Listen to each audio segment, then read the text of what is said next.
Hi, this is Freddie from wiwibloggs. Just a warning, this podcast contains language of a transphobic and homophobic nature. When a transsexual won the popular international Eurovision Song Contest, she won accolades from adoring fans, but harsh criticism from those who say she's deviant. Do you ever think you'd live to see the day when a transsexual would win the Eurovision Song Contest? Well, she did. Ghana International is different. Viva Maria, viva Victoria, Aphrodita. Well, that diva is a person which likes to disguise. It's all a disguise, I'm a very modest person in my real life. I'm not a diva when I wake up in the morning that I wear and I put on myself and I made myself to be when I needed it. It's been 25 years since Dana International won the Eurovision Song Contest. She was the first transgender winner. Her victory marked a major milestone in the history of the competition, not just for proud Israelis, but also for the global LGBTQ+ community. This episode looks at Dana's triumph at the contest, as well as the personal and political struggles she faced. From Orthodox Backlash. And the Orthodox religious are aghast that she represented the state of the Jews. To people simply questioning her existence. Are you 100% female? This is the story of what really happened at Eurovision.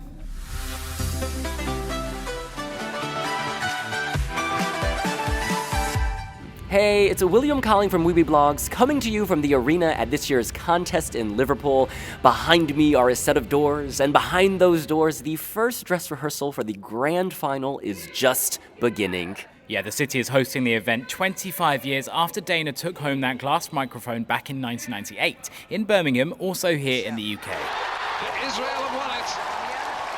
Israel have won it by 7 points over the United Kingdom.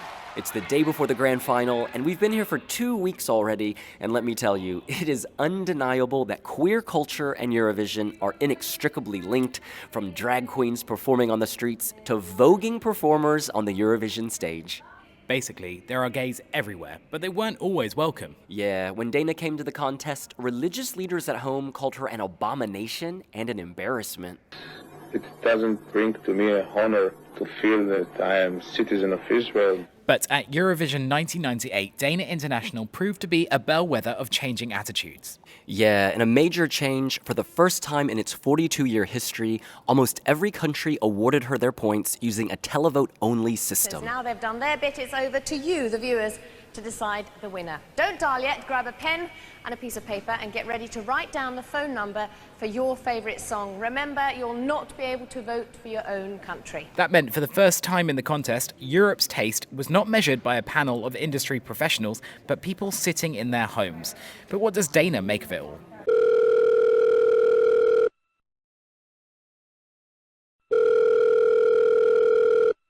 Hello. Hello, is that Dana? Hi, how are you? Why did you enter Israel's contest? Well, because I wanted to become very famous. I wanted to say something with my life. I wanted to become something else. I wanted to upgrade myself. So that's why I did it. I came from a very modest house and I dreamed of big things. I used to see Rita Hayworth, Betty Davis and all the stars from the States, and I always felt attracted to them, to the fancy life, to the big women, big fancy women, big glamour women.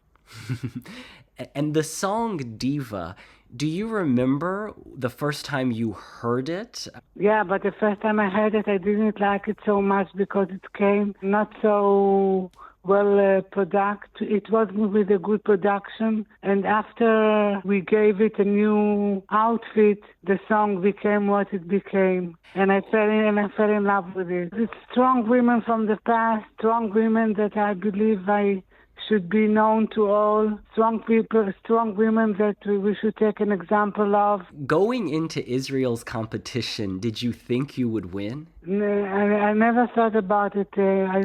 I just thought to myself, well, whatever will be. I thought it's going to be hard for me, for a girl like me to be chosen.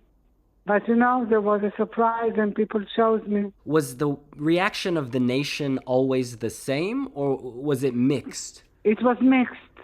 Some of them were shocked by the fact that I was chosen, and some of them were glad about it and happy about it and very encouraging. But some of the Orthodox were against me. It's natural, So basically, Israel was and still quite a conservative place. This is Itai Stern, an Israeli journalist who covered the contest for Haaretz newspaper. He told us Dana rose to fame at a time where queer representation in Israel didn't really exist. So there was a gay community in Tel Aviv and in Israel, but it was very quiet and under the radar. So there were like gay places to go to, but it was kind of secret, and nobody actually talked about gay rights. And obviously there was no representations of LGBTs in the media, or almost nothing. And Dana International was, I think that our first interviews in the media, in the Israeli media, was around 1995. When Dana won Israel's national selection, it made her a target for the country's Orthodox religious leaders and conservative politicians. Here's a flavor of what she faced. Ashamed that Israel sent this deviant to represent Israel in the Eurovision. I guess for you as a person, not as the diva, the performer, was that sometimes difficult to deal with? Yes, because I like people to like me, and I don't like fights, and I don't like arguments. And to be in the middle of an argument, it was very difficult for me. The criticism, did it go all the way to high-level people, or was it mostly... Politicians. I just said that I am doing what I have to, what I was chosen to do, and no one can prevent me from doing it. So I was happy about it, that it was a fact, and no one could undermine it. But they still tried to undermine it. During sessions of the Israeli parliament, some lawmakers even discussed trying to unseat the government over it. Shlomo ben Izri, a deputy minister and member of the religious Shas party, called her an abomination. While another MP, Rabbi Shlomo ben Ivri, compared her gender-affirming surgery to an act of sodomy. But many in Israel's queer community were ecstatic. Everybody knew Dana. Even if they didn't know her in real life. So it was a huge thing for the community, but for the rest of the Israelis, it was kind of a shocking moment, because nobody saw a transgender figure in such scale, in TV, even as a singer. But I think that it's not only in Israel. I think that back then, also, even in Europe. So it was kind of revolutionary. And in May of 1998, Dana led that revolution to the contest in Birmingham, England. Dana International is the understated singer. Let it go.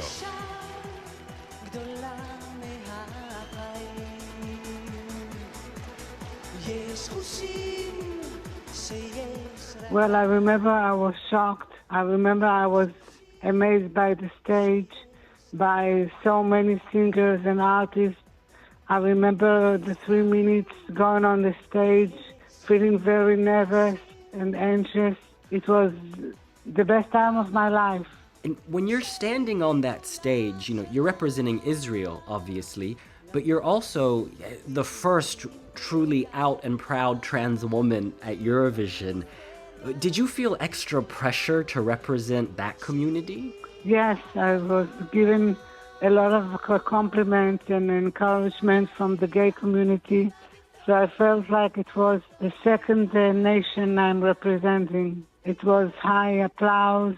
I felt like any other artist. Nothing was the difference for me. No one gave me a feeling that I was unwanted or different or something not out of the ordinary. We asked her as the points rolled in if she was already tasting victory. That was too much to think about. I wasn't thinking about winning. I was just thinking about not to shame my country, not to end up at the last place, and to do whatever I can do to be among, top 5, top 10. As with every edition, the winner gets the chance to reprise their entry.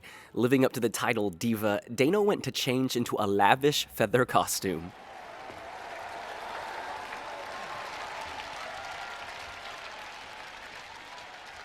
I was given an outfit by Jean-Paul Gaultier which wasn't suitable for the main performance. Just a little hiatus here, ladies and gentlemen. We can't find them. Just a moment's hiatus. Obviously, the winners are celebrated not wisely, but too well. Host Terry Wogan and Ulrika Johnson had to stall for time as Dana kept Europe waiting. And after I won, I said to myself that I have to change and to give Jean-Paul Gaultier the respect and to wear his outfit, and it took some time. Congratulations to Dana International, the winning song and diva.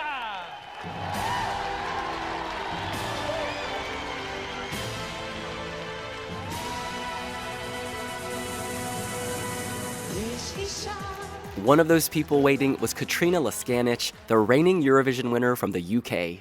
Even Dana's delay was unconventional. Katrina says she knew change was coming. There was a moment in Birmingham on the stage when we were waiting for Dana to come out and reprise the song. Terry Wogan and I were standing there, and I recall having this thought that Dana International's win would be a massive sea change for the Eurovision Song Contest. And I felt as if from that moment on, the contest would be transformed into something else, possibly something more fun, more inclusive, more progressive. But in order for that change to happen, Dana would first have to walk through the fire. All Eurovision winners become a big name, at least for a short time, and they face journalists and fans from all over the world. But the nature of the questions that Dana received really suggested that the world didn't understand her or her journey. A lot of people wonder why you went through that operation, such a major operation. What made you do it? Did you always think you were a woman? Do you think being a transsexual helped you to win the Eurovision contest? Can we expect such controversy from future winners? When she won, we are a huge Eurovision fans, the Israelis. So it was an amazing celebration for the most of people in Israel. For the conservative people, it was kind of a shocking moment because they didn't know what to do. And one of the things that happened or not happened, that the Prime Minister Netanyahu, which is still our Prime Minister, he didn't bless her when she came back. He didn't bless her as he did, for example, when Netta won in 2018. When she came back, when Netta came back, he was waiting for her and celebrating her winning, but not with Dana. When I was interviewing Dana, she mentioned it, that she was waiting for this call for a very long time, and she never got it. This is Dana speaking on Irish TV shortly after her win. Did Netanyahu come to greet you at the airport? No? No, Netanyahu was meeting Arafat in New York City. They talk and talk and talk and they do nothing. When Dana won, he didn't want to piss off the ultra-Orthodox that was his partners in the coalition. So I think that was the main reason. Nowadays, he's doing the ugliest thing, and he uses the LGBT rights, LGBT success in Israel that we got mostly from the court, from the Supreme Court, and he tries to say that it was his involvement, which is not true. Prime Minister Benjamin Netanyahu came to power in 1995, and he's dominated Israeli politics ever since. The support of Israel's powerful Orthodox politicians has always been a core part of governing for Netanyahu. Yeah, the ultra-Orthodox religious Shas party has been described as a kingmaker, having given its support to coalition governments on both sides since it was set up in 1984. We were told here there were reports that the very, very Orthodox Jewish people are against you, but I presume they're a minority, and it's... They are a minority, but they are a very powerful minority because they're in the coalition and they have lots of money and power. Yes, but the rest of Israel, they gave you a huge welcome. Did they not? Yes, they are very nice. They love me, and I was sent to represent the Israeli state, not the Jewish state or something like that. Yes, and they were cheering in the streets, weren't they, and banners and flags and all of that sort of thing. It was a huge celebration. Were there any people who, before Eurovision, weren't kind and then later apologized? No, people don't like to apologize. Okay. They just jumped on the train, Oh. They forgot what they said and jumped on the train. Toot toot on the Dana Express, honey. After her win, this was her homecoming she received from the crowds waiting at the airport in Tel Aviv.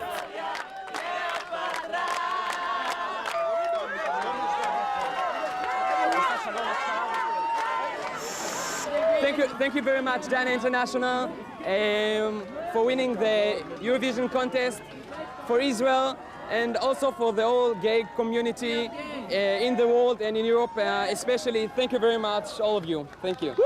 Woo! Viva Diva! Viva! Now, what she might not have been aware of as she touched down at home was that the wheels of change were already in motion for LGBT people in Israel. Here's Itai Stern. 2 weeks after Dana won the Eurovision, there was the first Tel Aviv Pride, the first Pride of Israel, actually. It was called the Wigstock. They didn't even call it a Pride, and it was an extension of her winning in the Eurovision.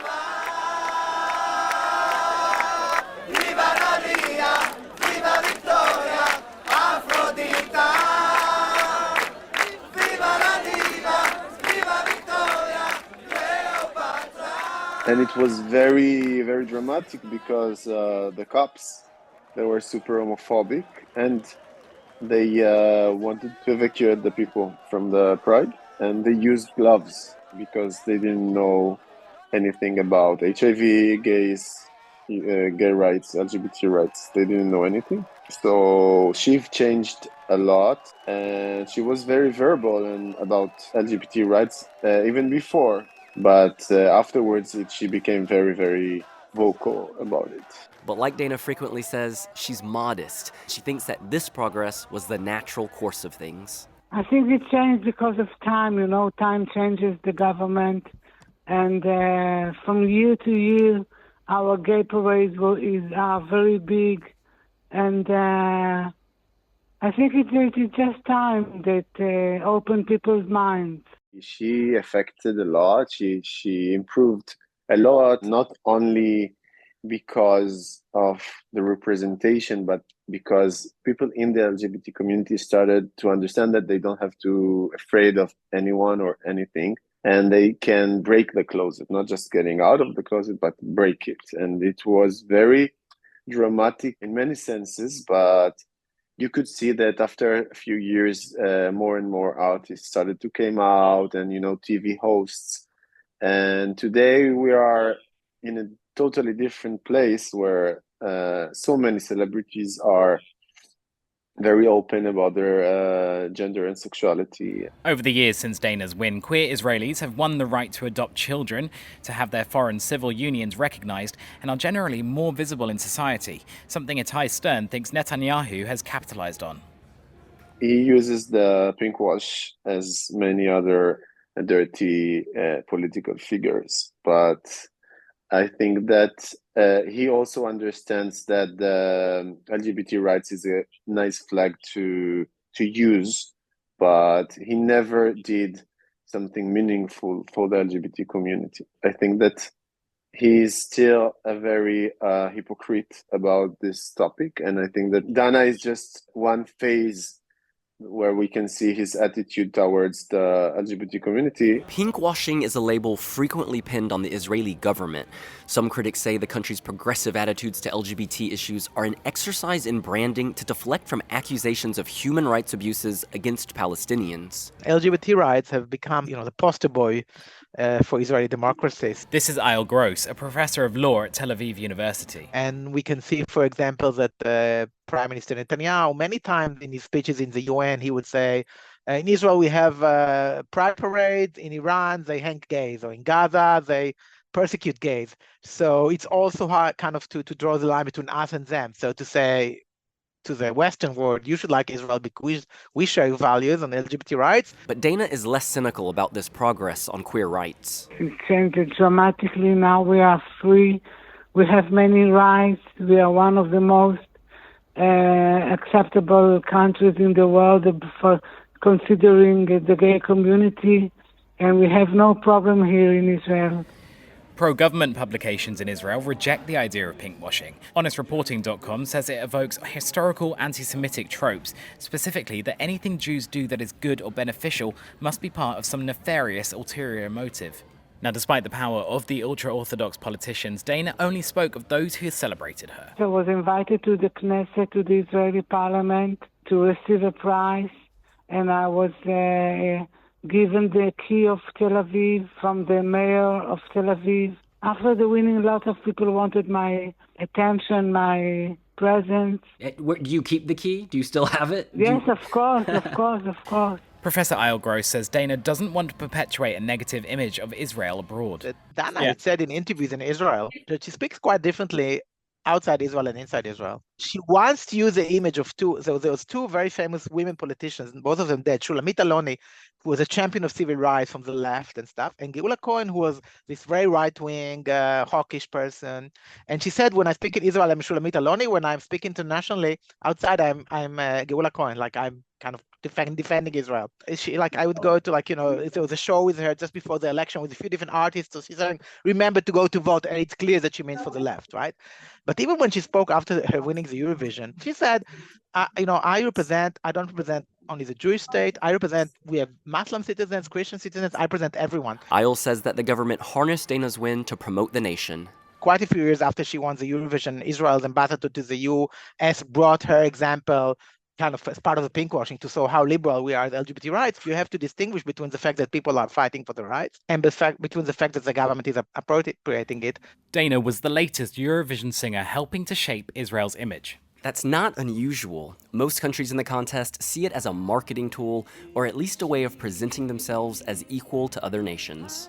The UK this year is hosting on behalf of Ukraine, but still inserts its own tourist destinations inside the little postcard clips that play before the acts. In the year talks about Turkey joining the European Union started to ramp up, the country hosted using the slogan, "Under the Same Sky." Its president, Recep Erdogan, also attended. But Dana's story of moving from the margins to centre stage had even greater power since it came at a time of shifting attitudes towards queer people. I fell in love with myself. I was proud of myself, and I liked myself much more before the winning, and it gave me a lot of aspects to look at myself and to like myself and to honor myself. Her advice to others? Not to think about anyone else, just about themselves, and to be who you want to be without any consideration what other people might say or might do. Just be yourself. But Eurovision continues to help Israel project a positive image of itself. I think it's the best PR to Israel. Yes, through the music, that connecting people, connecting nations and cultures, and through this beautiful and colorful festival of music, we can break barriers and we can change stereotypes, how people think about Israel. And I think we really made a change in people's mind. Tali Eshkli was an executive producer for Eurovision in Tel Aviv in 2019.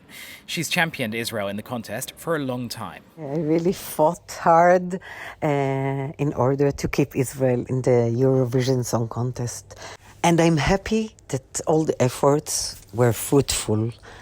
I think that it's a statement. It's important that Israel will be a part of the contest with this amazing platform, to be connected to other countries, to Europe, to the world, to be a part of this small global village with other nations. Now, we should point out that other Middle Eastern countries are allowed to join the Eurovision Song Contest, but choose not to because of Israel's presence.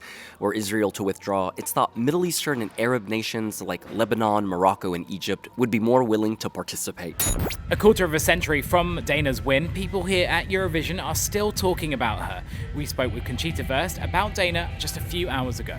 I feel like, obviously I heard about Dana back then, and it resonated, of course, because we, as queer people, share similar experiences, and you connect through that. So obviously, she paved the way. I think those shared experiences between queer people are still on full display at the contest. There's a real sense of connection from generation to generation, artist to artist. The fact is, even if society progresses, the shame, the sort of residue of the way gay people are treated growing up, it sticks with people no matter how successful they are.